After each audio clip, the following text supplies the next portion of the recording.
So today's story is going to be a little bit different. This story was actually suggested over on my Discord server, so if you're not a member over there, I recommend you go and join because you can suggest video ideas, stuff like that. But yeah, this story was actually suggested by Rick, so shout out to you, Rick.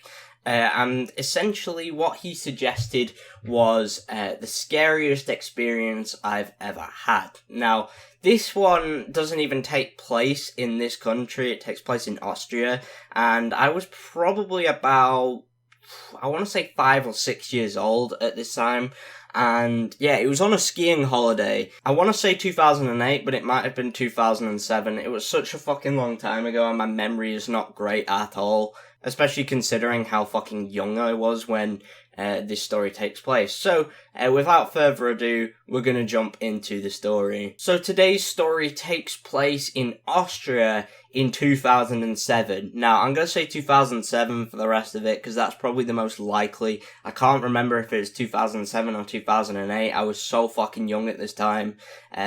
Honestly, it was just fucking insane. I would have been like 5 or 6 years old when this story takes place. So, we get to Austria, you do all that good stuff. Basically, when you go on a skiing holiday, the first day is just getting all your skiing stuff sorted. Second day, you go skiing, and then for the rest of the week or whatever, you just, continue skiing. Now, for the first few days after we get our stuff, my parents said, okay, you can come with us and the family while we go skiing, essentially. Now, after about Wednesday of the week, they decided to put us in ski school, which is basically just school where you learn how to ski.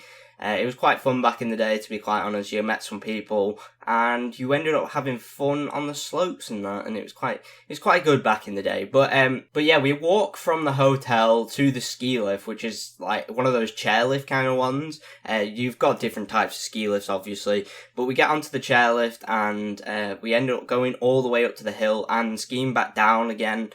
Because the route that we took, it's a nice, slope, and it's very long. It takes probably about half an hour to 45 minutes just to get down this slope. And we ended up skiing down it as a family unit.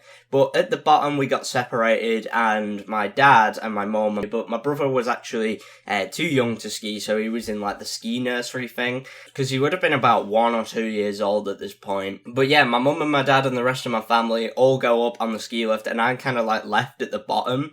Now, I don't know what to do, so I end up just thinking, right, I'll go and, get on the ski lift and, go all the way up to the top and they'll be waiting for me. Now, I don't think they'd even realised I'd gone at this point, which is kind of scary at this point. I think they'd just realised, oh yeah, he's probably at the bottom of the hill waiting for us or something like that. Or he's gone back to the hotel, which I had done a few times, so I'd just been so tired, I just went back to the hotel.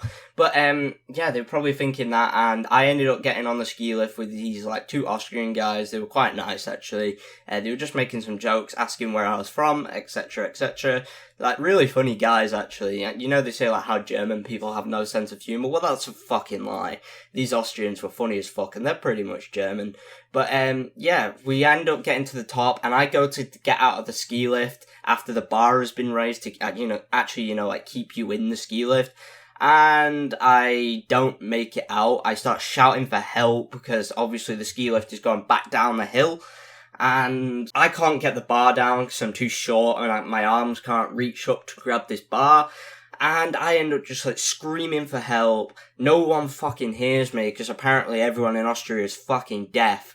And I go back down the hill without this bar on, and I'm just thinking, holy fuck, if I move even a few inches at this point, I'm gonna fucking die. Which is kind of a weird, thought to think, because I ended up just, not even really thinking about what I was doing. I was just doing the thing that would basically keep me alive. I just, kind of led back in the chair as far as I could, so I didn't, topple forward. And I put all my weight towards the back of it. So it was just I'm going down the hill without the bar on.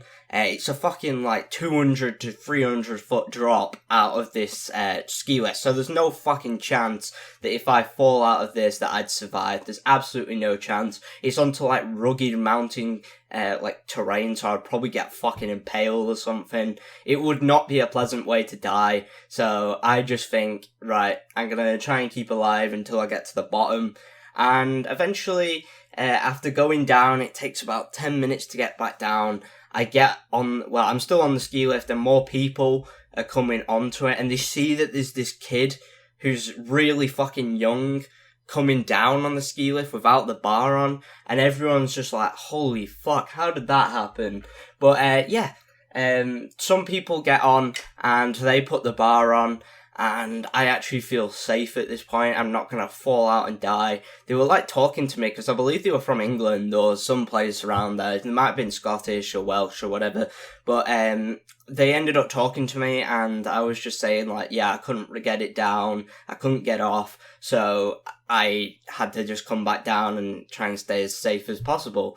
Now, they asked me like, oh, did you scream for help, etc, etc, and I say, yeah, I did, but no one fucking heard me, essentially, and I was like screaming fucking loudly as well.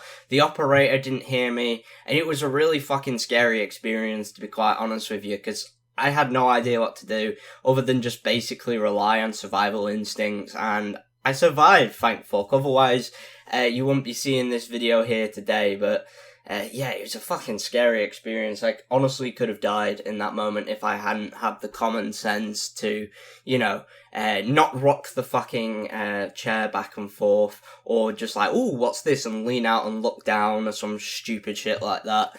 But yeah, I just had some common sense, and I survived the incident. So the moral of the story is, some people in Austria are fucking incompetent, and they can't hear a kid screaming for help.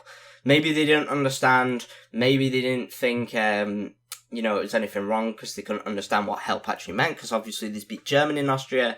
Who fucking knows? But anyway, I did end up meeting up with my parents. They'd asked where I've been. I ended up just saying I got stuck before I could get on the chairlift, so I didn't end up going up, because basically I got to the top and skied down, and I just waited there for my parents to come down the slope, and eventually they did. It probably took them about an hour.